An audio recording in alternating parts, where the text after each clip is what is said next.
Hey, what's up guys? This is Anthony from Anthony's Customs, and for this review, we are looking at the DC Multiverse Kid Flash figure, part of the Lobo Collect and Connect wave, and this is probably the best figure of the bunch, not counting Lobo, but they are all still riddled with problems. So will you want to buy this one? I don't know. Maybe. There's some stuff to talk about, so let's go ahead and get it off the stand and take a closer look. This guy stands just about 6.5 inches, which makes him just about 16.5 centimeters. And it uses most of the same parts as the Batman Beyond figure, so we still have all this wonky anatomy. It's less noticeable on this guy, I suppose, because the circle here kind of hides the fact that his pecs are shaped a lot more like boobages than they are pecs.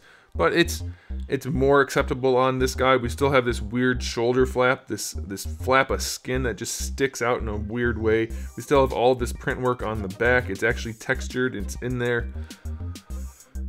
The yellows don't really match. The chest is one color, it's actually a nice yellow. Then the arms are a different yellow. And then the painted yellow on the torso here, on the crotch area, is totally different as well.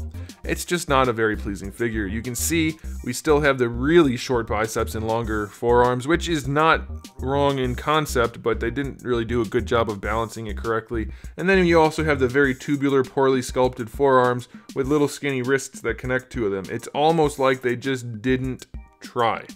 So here's the thing, when you can take a Hasbro Marvel Legends figure and make it look fantastic comparatively to another figure at the same price point, you're doing something wrong with that other figure. That's just the way it is, because it's not like Hasbro is known for superior quality, but compared to these, they look like they could be costing double. So that's not a good thing. This guy does have skinny legs, but they match his body, so it's fine. It's not anywhere near as bad as we saw on Superman, so that's a good thing. He's got a decent head sculpt. The paint for his chest is pretty well done, and then the paint for his face is surprisingly well done. So I can't fault him for everything. They did a good job in some places. The red lines on the shirt look okay. I called it a shirt. It's like a shirt. And then the boots are painted cleanly enough. The black lines are painted well on the torso also. It's just the yellow's not right. So it's not altogether bad. So aesthetically speaking, this guy gets, I'm going to give him a 6.5 out of 10 just because of the weird anatomy. It's very weird. If you care about anatomy and you look closely at this figure, it's going to really bother you. If you don't care, then it probably won't bother you at all. But we still have the weird things like the wrists and the skin flaps. I don't really like saying skin flaps. It makes me uncomfortable. And then we also have this. So yeah, 6.5 out of 10 is sufficient. For accessories, we have one gripping hand, which is absolutely silly. And we have one fist hand, which is fine. And then two karate chop hands. And so that's like the bare minimum of acceptable accessories. So 5 out of 10. The gripping hand is still stupid. It's the same one Batman Beyond had. It has fingernails. None of the other hands have fingernails. So what's up with that? I didn't mention that with Batman Beyond because I was trying to rein in the negativity, but I can't help it when they make crappy figures and I'm reviewing them.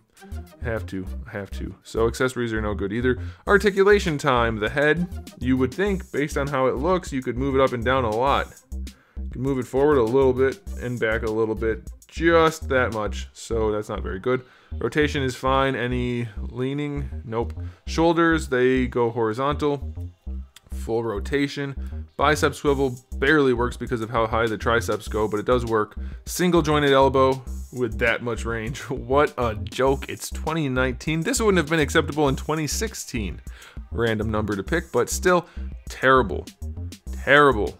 The wrists look absolutely awful. They do rotate and have a hinge, of course, but God, it's so bad. Okay, leaning backwards at the torso is okay. No sculpt work above the abdominal section. Leaning forward, again, it's okay, but it's just so dated.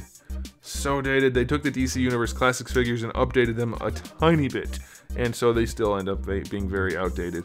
Waist twist is fine. Hips go all the way out to the side. Best thing about these figures, if you really want to get your superheroes in the splits, these are the figures for you. And no, it sounds like I'm saying that in a bad way, but it's a good thing. But if it's the only thing, that's not really good enough. So bringing the leg forward does have a bit of an issue. You can see we've got it this far, but as we start to go farther, it kicks it out to the side.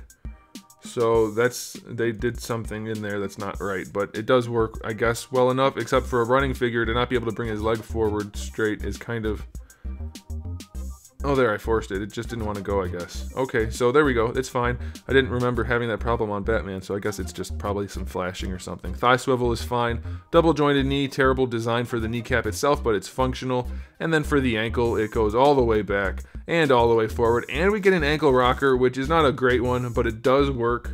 He has unique sculpt for his shoes, so that's cool on the bottom and on the top. So functionally, the articulation's not that bad. 7 out of 10 for that.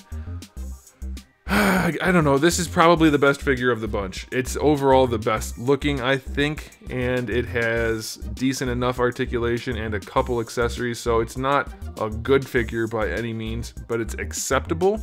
I think if you really wanted a Kid Flash figure that looks like this, then it's your only option, but it's not like it's going to be absolutely disappointing. It's just not going to impress you in any way. So I'm gonna round out the review with a 7 out of 10 overall for this guy. Probably the best figure of the bunch, but that's not saying much, because that's like taking a bunch of spoiled food and say, that one's slightly less spoiled, I'm gonna eat that. You're still gonna get the poops. So there it is, guys. Thanks for watching. Make sure you subscribe to the channel if you haven't. I have thousands of reviews on the channel and more coming out just about daily. All kinds of stuff. So probably want to check out those old ones, check out the new ones, and in the meantime, keep collecting.